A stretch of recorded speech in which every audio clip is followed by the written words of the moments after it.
Cloud kitchen म्हणजे काय? घरातून क्लाउड किचन कसं रन करायचं? घरातून व्यवसाय करायची खूप इच्छा आहे. हे सगळे प्रश्न तुम्हाला पडलेत, तर ही रेसिपी आजची तुमच्याकरताच आहे. घरोघरी उद्योजक आपण सीरीज सुरू केली आहे. घरोघरी उद्योजक बाय मधुरा यूट्यूबवर सर्च करा, सगळे व्हिडिओ बघायला मिळतील. नमस्कार, मी मधुरा. मधुराज रेसिपी मराठीमध्ये तुम्हा सर्वांचं खूप खूप खूप मनापासून स्वागत. 1 किलोचा बटाटा वापरून बटाटे वडे केलेले आहेत. बरं, तुम्हाला काय म्हणते? रेसिपी तर बघूच या, पण या शुक्रवारी दुपारी बरोबर 1:30 वाजता काहीतरी मस्त उपयुक्त घेऊन येत आहे. मला तर ते खूप लाईफसेव्हर आहे, युजफुल आहे आणि तुम्हाला सांगते, तुम्ही जर अचूक गेस केलं तर 5 लकी विनर्स काढणार आहे आणि तुम्हाला मस्त एखादं गिफ्ट घरपोच मिळेल. काय प्रॉडक्ट असेल हे कमेंट करून नक्की कळवा. बरं, 1 किलो बटाटेमध्ये बटाटे किती येतात? दुसरी गोष्ट, त्याला आवरण किती लागतं? मिरच्यांचं प्रमाण किती घ्यायचं? लसणाचं प्रमाण किती घ्यायचं? किती ग्रॅम घ्यायचं? किती कप घ्यायचं? अचूक मेथड आहे आणि बघा, एकूण एक वड्याला आवरण एकसारखं सोनेरी आलेलं आहे. त्याकरता देखील टिप आहे, की आवरण कसं आलं पाहिजे परफेक्ट, त्याच्यासाठी पाण्याचं प्रमाण, छोट्या-छोट्या टिप्स आहेत. तर व्हिडिओ शेवटपर्यंत बघा आणि सबस्क्राईब करायला विसरू नका. सगळ्यात आधी बटाटा वडा करण्यासाठी बटाटा कसा उकडायचा हेही फार महत्त्वाचं आहे. तर सगळ्यात आधी 1 किलो बटाटा घेतला आहे मी. बटाटा स्वच्छ धुवून घ्या. त्यावर जी माती असते ना, ही माती व्यवस्थित काढून घ्यायची. बटाटा स्वच्छ धुवून घेणं अगदी गरजेचं आहे. माती अजिबात ठेवू नका त्यावर. आता बटाटा अख्खा ठेवला तर शिजायला खूप वेळ लागतो. त्यामुळे मी 2 फोडी करून घेते. 2 भागात कापून घ्यायचं. आता ही नाईफ सेट, हे चॉपिंग बोर्ड, मसाले सगळं आपलंच आहे. madhurazrecipeclub.com वरून खरेदी करू शकता. तर ही लाँग नाईफ आहे. 5 नाईफचा सेट आहे. जिथे शार्प कट एक्सपेक्टेड असतो ना, तिथे या सुरीचा वापर करायचा. हे बघा किती छान आणि स्मूथली कट होतं. पुढची आणि महत्त्वाची गोष्ट, कटलेटसाठी बटाटा उकडून घ्या, बटाटा वड्यांसाठी उकडून घ्या, पॅटीससाठी उकडून घ्या. बटाटा आहे ना, पचपचित शिजला नाही पाहिजे. त्यामुळे पूर्ण बटाटा बुडेल इतकं पाणी कधीच घालायचं नाही. फक्त बटाट्याच्या बुडाशी थोडं पाणी मिळेल किंवा लागेल इतकंच पाणी ठेवा. कारण बटाट्यामध्ये भरपूर पाण्याचा अंश असतो.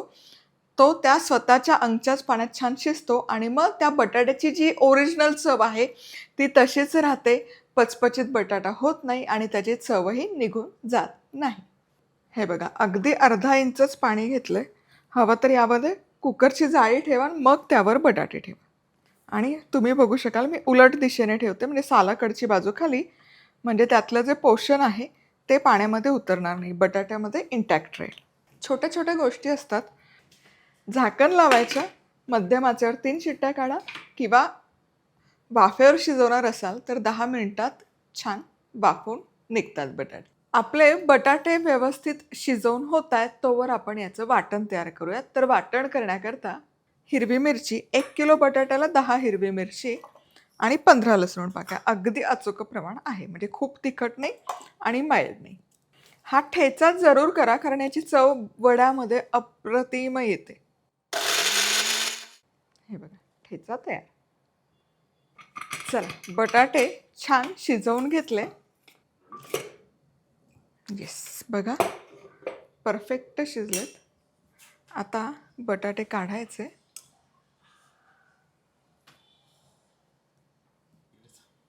आणि बटाटा गरम गरम असतानाच जर फोडणीमध्ये घातलं ना, तर त्या भाजीला अजून अफलातून चव येते. बघा, त्याचं साल काढून घ्यायचं.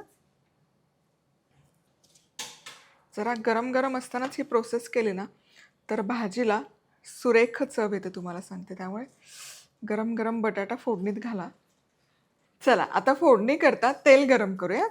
तर आपलंच आहे मधुराज रेसिपीचं ऑइल डिस्पेन्सर, madhurazrecipeclub.com वरून खरेदी करू शकता. तेल घालवू शकता आणि फुसफुस पण करू शकता, म्हणजे स्प्रे म्हणून देखील वापरू शकता. आता सगळ्यात आधी मोहरी. मोहरी छान चुटचुटली पाहिजे. मोहरी छान फुटली याचा अर्थ आपली फोडणी खमंग बसली. आता जिरं, हिंग, कढीपत्ता आणि हा ठेचा जो आपण तयार केला. आता आहा हा, काय खमंग सुवास सरवळते. वा वा वा.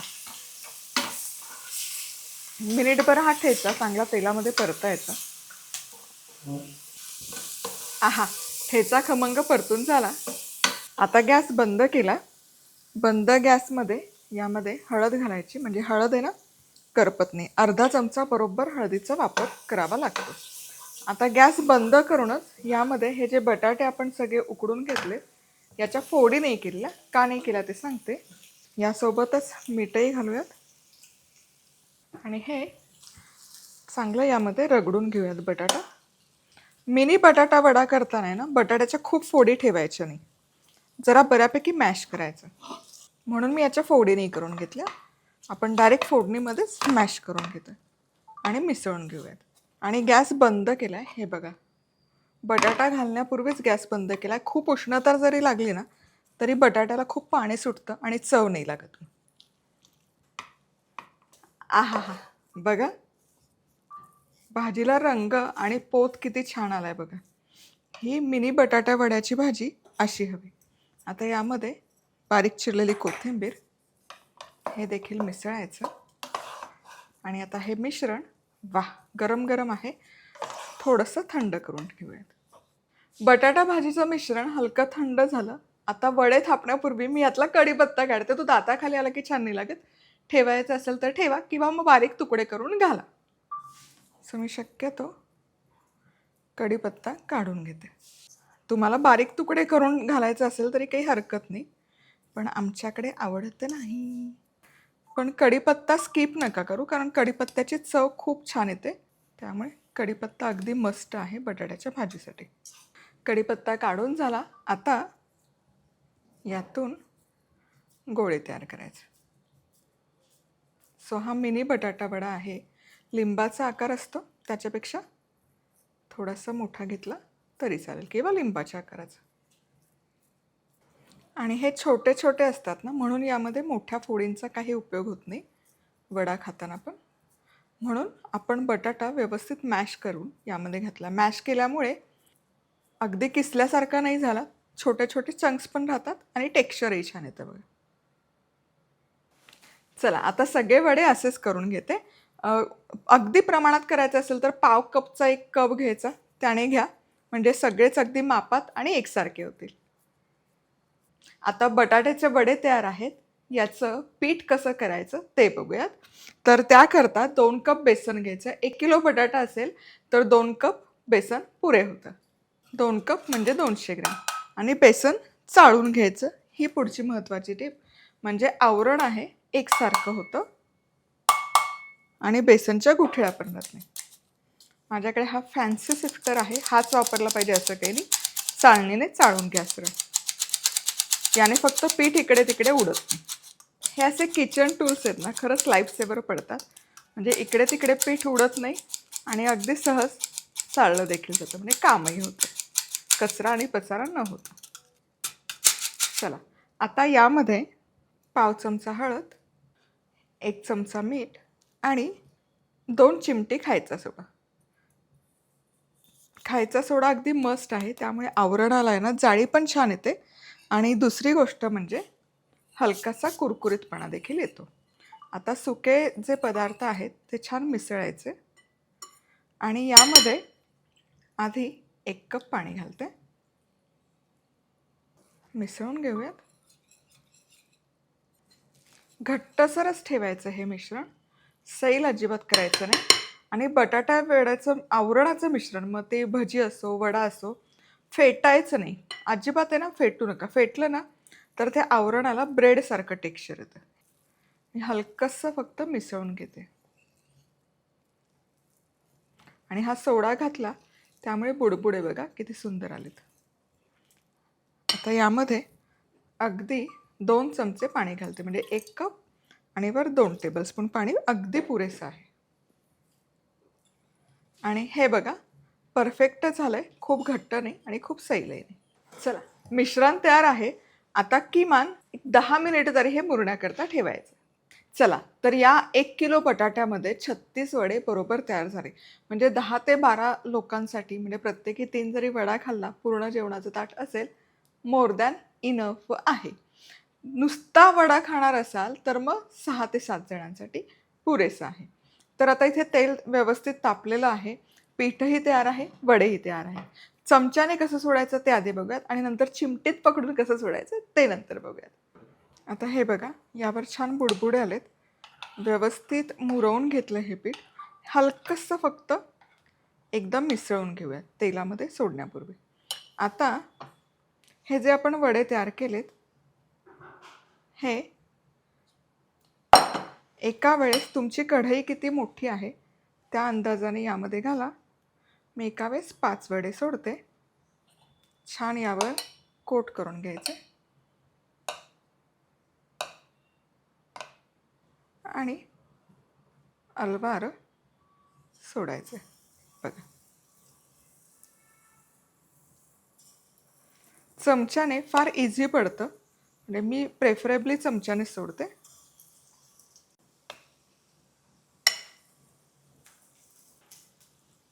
एक बाजू छान हलकंसं कोटिंग झालं त्याचं की हलवा म्हणजे मिक्स करा, म्हणजे मग त्याला कोटिंग आहे ना छान असं एकसारखं येतं. हे बघा, आणि एकसारखे तळलेही जातात. आणि हे वडे जरा मोठ्या आचेवरच तळा, मध्यम आचेवर किंवा मंद आचेवर नाही तळायचे. आणि एकसारखं आवरण तळलं गेलं पाहिजे, आवरण कच्चं नका ठेवू. हलकासा तरी खरपूस रंग येईपर्यंत तळायचं. आणि शक्यतो आहे ना मोठ्या आचेवर तळा, पुन्हा पुन्हा सांगते, कारण बटाट्यामध्ये ओलावा असो. जर गरम पाण्याची वाफ झाली ना तर आवरण फुटून मग ते बटाटा बाहेर येतो.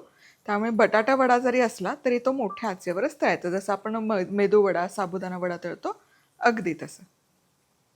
आहा, काय कमाल सुवास दरवळला. आणि हे बघा काय सुरेख तळले गेलेत वडे, किती सुंदर कोटिंग आलंय आणि एकसारखा तळला गेलाय, रंग खरपूस आलाय बघा. आ हा हा हा, क्या बात आहे. म्हणजे आचारी करतात त्यापेक्षाही भारी होतो बघा घरचा वडा. हा वडा मात्र तुम्हाला सांगते, जाळीवर अजिबात ठेवायचा नाही. जाळीवर ठेवलं ना तर ते जाळीचे वण याच्यावर उमटतात आणि वडा असा चेपू शकतो. त्यामुळे असं डायरेक्ट टिश्यू पेपरवर थेट काढा.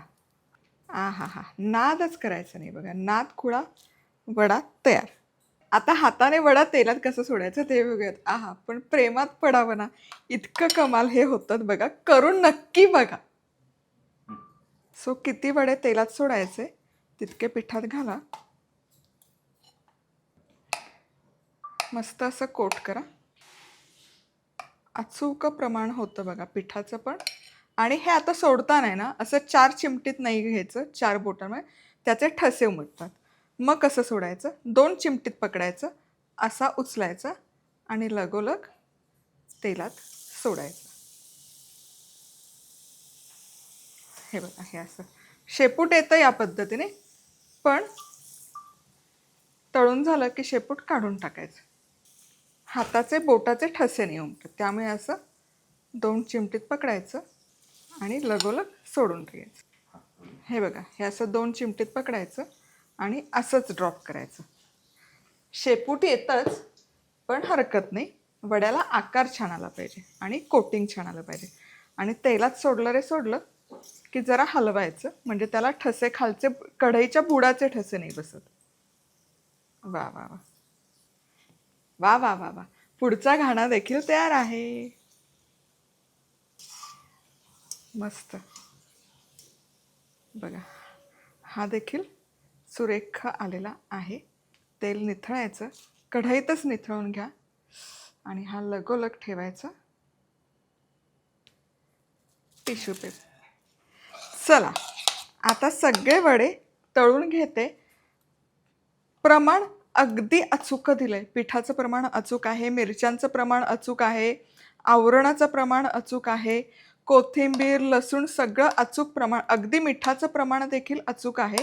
त्यामुळे तुम्हाला घरगुती व्यवसाय करायचे, क्लाउड किचन करायचं, जी आपण आता सिरीज सुरू करतोय क्लाउड किचनची, तर त्याच्याकरता परफेक्ट आहे.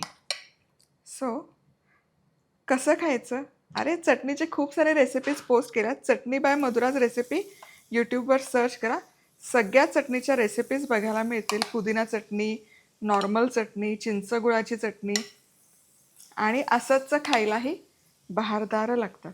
आपले थाळीचे व्हिडिओ आहेत ना, त्यामध्ये देखील ही मिनी बटाटा वड्याची रेसिपी मी शेअर केली होती. तर ती रेसिपी मध्ये चटणीची पण आहे, जी स्पेसिफिकली या वड्यांसोबत खातात. ती रेसिपी पण तुम्ही फॉलो करू शकता. पुन्हा भेटूयात अशाच बहारदार रेसिपीसोबत. तोवर मस्त राहा, खुश राहा, आनंदी राहा. सगळ्यात महत्त्वाचं खात राहा.